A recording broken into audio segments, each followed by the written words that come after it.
Shalom Bapak Ibu, saudaraku terkasih dalam Tuhan. Jumpa lagi bersama dengan saya Dieter Nicholas dalam Daily Devotion. Kalau Bapak Ibu baru pertama kali jumpa dengan saya, jangan lupa untuk subscribe, ya, likes dan komen-komen yang positif ya Bapak Ibu ya. Dan buat Bapak Ibu yang udah nungguin dari tadi, ya saya berharap Bapak Ibu semua dalam keadaan baik, semua dalam keadaan sehat. Apapun yang terjadi dalam kehidupan kita, percayalah penyertaan Tuhan sempurna dalam kehidupan kita. Daily Devotion akan selalu hadir dari hari Senin sampai dengan hari Jumat jam 5.45 pagi.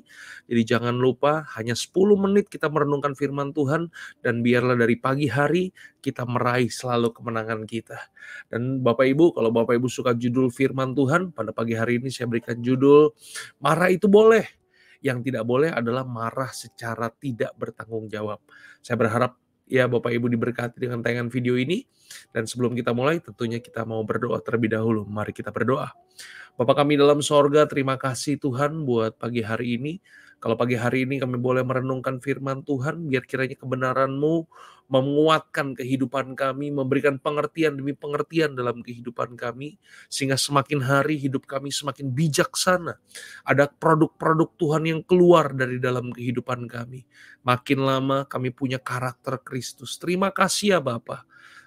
Kami mau mendengarkan firman-Mu ini di dalam nama Tuhan kami Yesus Kristus. Haleluya. Amin. Nah Bapak Ibu saudaraku terkasih dalam Tuhan, kita akan langsung buka Alkitab kita ya di dalam Markus 11 ayat yang ke-15. Apa kata firman Tuhan buat setiap kita? Firman Tuhan katakan begini. Lalu tibalah Yesus dan murid-muridnya di Yerusalem. Sesudah Yesus masuk ke bait Allah, mulailah ia mengusir orang-orang yang berjual beli di halaman bait Allah. Meja-meja penukar uang dan bangku-bangku pedagang merpati dibalikannya. Bapak Ibu saudaraku terkasih dalam Tuhan, marah adalah hal yang sangat manusiawi. Setiap orang pernah marah dan bisa marah. Tetapi walaupun demikian Bapak Ibu, ya tentu saja marah seringkali dianggap sebagai sesuatu yang negatif. Dan pandangan ini tentu saja tidak sepenuhnya benar Bapak Ibu. Marah itu sebenarnya sah-sah saja. Marah itu boleh-boleh aja. Yang dilarang adalah menjadi seorang yang pemarah. Ya, pemarah artinya orang yang punya kebiasaan marah. Nah, ini yang berbahaya Bapak Ibu. Ya, sedikit-sedikit marah. Hal yang sepele yang mestinya bisa diabaikan tetapi bisa memancing kemarahannya begitu rupa. Jadi menurut saya marah itu boleh. Ya, Yesus juga pernah marah kok Bapak Ibu, ya kan? Tapi pertanyaannya adalah marah seperti apa yang diizinkan oleh Tuhan. Nah, hari ini kita mau belajar Bapak Ibu. Yang pertama Bapak Ibu saudaraku terkasih dalam Tuhan, marah yang diizinkan oleh Tuhan adalah marah yang tertuju kepada dosa. Ya, Yesus marah besar ketika melihat bait Allah dijadikan tempat jual beli hewan kurban. Ya kan, masalahnya para imam dan pedagang ini udah kong kali kong demi mencari untung dari umat yang mau beribadah hari itu. Jadi ketika Yesus masuk ke dalam bait Allah Bapak Ibu, dan kemudian Yesus melihat kejahatan di rumah Allah, disitulah kemudian Yesus marah besar. Para penjual ternak di sana, mejanya dijungkir balikan. Yesus lemah lembut Bapak Ibu, tetapi dia bisa marah. Nah, marahnya terhadap apa? Marahnya karena dia melihat ketidakadilan Bapak Ibu. Yesus marah melihat ada mafia di rumah Allah. Ya, jadi mafianya ada karena ada kerjasama antara para imam dengan para penjual ternak Bapak Ibu. Jadi orang Israel di zaman dulu, kalau mereka mau beribadah ke bait Allah, mereka itu harus bawa korban. Nah, korbannya itu tergantung dari tingkat ekonomi masing-masing orang. Orang kaya itu harus bawa sapi atau lembu. Orang menengah ya dengan ekonomi menengah harus membawa kambing atau domba, dan orang miskin itu membawa burung tekukur Bapak Ibu. Nah, persembahannya ini diberikan itu nggak boleh ada cacatnya Bapak Ibu. Nah, untuk mengecek ya kan ada cacatnya atau tidak, itu ada imam yang kemudian menjadi pengujinya Bapak Ibu. Nah, masalahnya mereka itu udah kong kali kong antara imam dengan para pedagang. Jadi begitu dicek oleh para imam, sedikit aja ada yang nggak sempurna, langsung ditolak. Jadi sebagai gantinya, kalau mereka mau mempersembahkan korban, mereka harus beli lagi. Nah, belinya di mana Bapak Ibu? Belinya di pelataran bait Allah yang banyak pedagang ternaknya itu. Makanya mereka dapat keuntungan dari situ Bapak Ibu. Nah pada waktu Yesus melihat hal ini, makanya Yesus marahnya luar biasa Bapak Ibu. Ini rumah Allah tapi dijadikan sarang penyamun.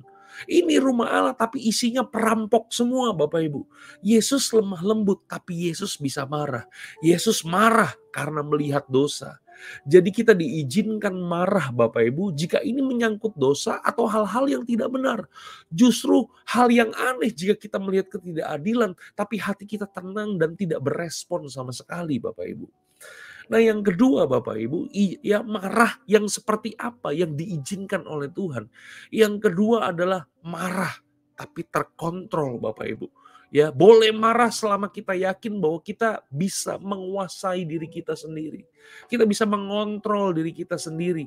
Yang dilarang itu adalah begini Bapak Ibu, kemarahan yang sampai kita sendiri tidak bisa menguasai diri kita.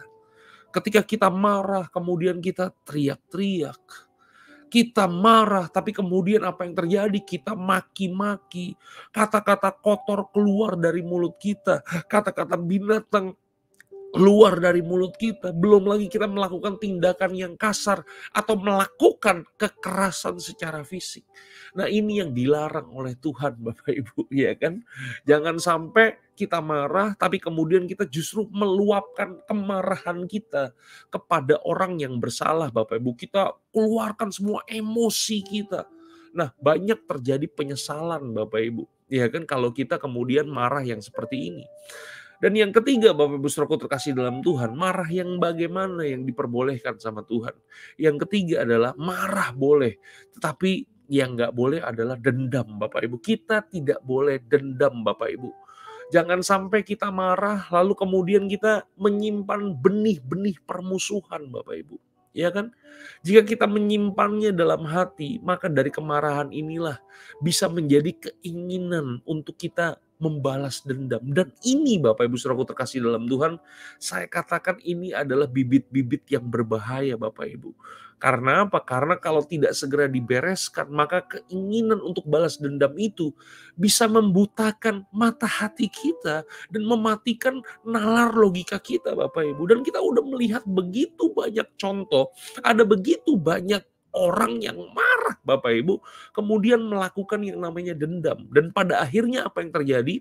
Kita meluapkan kemarahan kita, bahkan kita bisa melukai orang, bahkan kita bisa membunuh orang Bapak Ibu. Ya, ada begitu banyak contohnya dan kita sudah diperlihatkan dengan contoh-contoh yang konkret Bapak Ibu. Oleh sebab itu hari ini Bapak Ibu Saudaraku terkasih dalam Tuhan, jangan sampai kemarahan itu membutakan mata hati kita. Jangan sampai kemarahan itu kemudian mematikan nalar logika kita Bapak Ibu. Bukankah kita sering mendengar bahwa orang marah lalu membalas dendam, kemudian membunuh Bapak Ibu. Bapak Ibu Saudaraku terkasih dalam Tuhan, tidak hanya orang lain hilang Bapak Ibu, tapi diri sendiri pada akhirnya ya bisa mendekam bertahun-tahun di penjara Bapak Ibu. Jadi kalau udah seperti ini, penyesalan juga udah percuma Bapak Ibu. Oleh sebab itu pada pagi hari ini, pastikan kemarahan kita bukan karena permusuhan dan dendam Bapak Ibu. Jadi sekali lagi Bapak Ibu Saudaraku terkasih dalam Tuhan, apakah marah itu boleh? Menurut saya sah-sah saja Bapak Ibu, marah itu boleh Bapak Ibu. Tetapi marahlah secara bertanggung jawab Bapak Ibu. Yang mengerti katakan amin. Saya berharap Bapak Ibu diberkati dengan tayangan video ini dan Bapak Ibu menjadi orang-orang yang bijaksana. Jadilah orang-orang yang bisa menguasai diri, jadilah orang-orang yang marah ketika melihat ada ketidakadilan, melihat ada dosa di situ dan jangan sampai kita marah kemudian sampai menimbulkan dendam Bapak Ibu. Oleh sebab itu firman Tuhan juga katakan kepada kita kalau kita marah jangan sampai matahari terbenam. Selesaikan marah kita Bapak Ibu supaya di esok hari lagi kita membuka lembaran baru kehidupan kita. Oke, mari kita berdoa. Bapa kami dalam sorga, terima kasih Tuhan buat pagi hari ini. Kalau pagi hari ini kami boleh belajar firman Tuhan, Engkau berfirman buat setiap kami ya Bapa. Biar kebenaran-Mu memberikan pengertian dalam kehidupan kami. Kebenaran-Mu membuat kami jadi orang-orang yang bijaksana. Jadikan kami orang-orang yang bukan orang-orang yang penuh dengan dendam. Tapi kami marah karena kami mau orang-orang lain lebih maju lagi kehidupannya. Kami marah karena kami nggak mau orang hidup dalam dosa. Terima kasih ya Bapak buat kebenaran ini. Tuhan berkati Bapak Ibu Saudaraku terkasih dalam Tuhan, semua teman-temanku yang nonton tayangan ini jam berapa saja. Biar kiranya penyertaan Tuhan sempurna dalam kehidupan mereka. Terima kasih ya Bapak, di dalam nama Tuhan kami Yesus Kristus. Haleluya. Amin. Shalom teman-teman Christ Center TV. Jangan lupa untuk subscribe channel ini dan bunyikan loncengnya untuk mendapatkan update terbaru dari video-video Christ Center TV. Ayo dukung terus channel ini untuk bisa mencapai 100.000 subscriber. Tuhan Yesus memberkati. Oke Bapak Ibu Saudaraku terkasih dalam Tuhan, kita akan jumpa lagi besok di waktu yang sama jam 5.45 pagi dari hari Senin sampai dengan hari Jumat. Dan saya percaya pewahyuan firman Tuhan selalu baru setiap hari. Tuhan Yesus memberkati, salam kerajaan, salam sehat. God bless you all.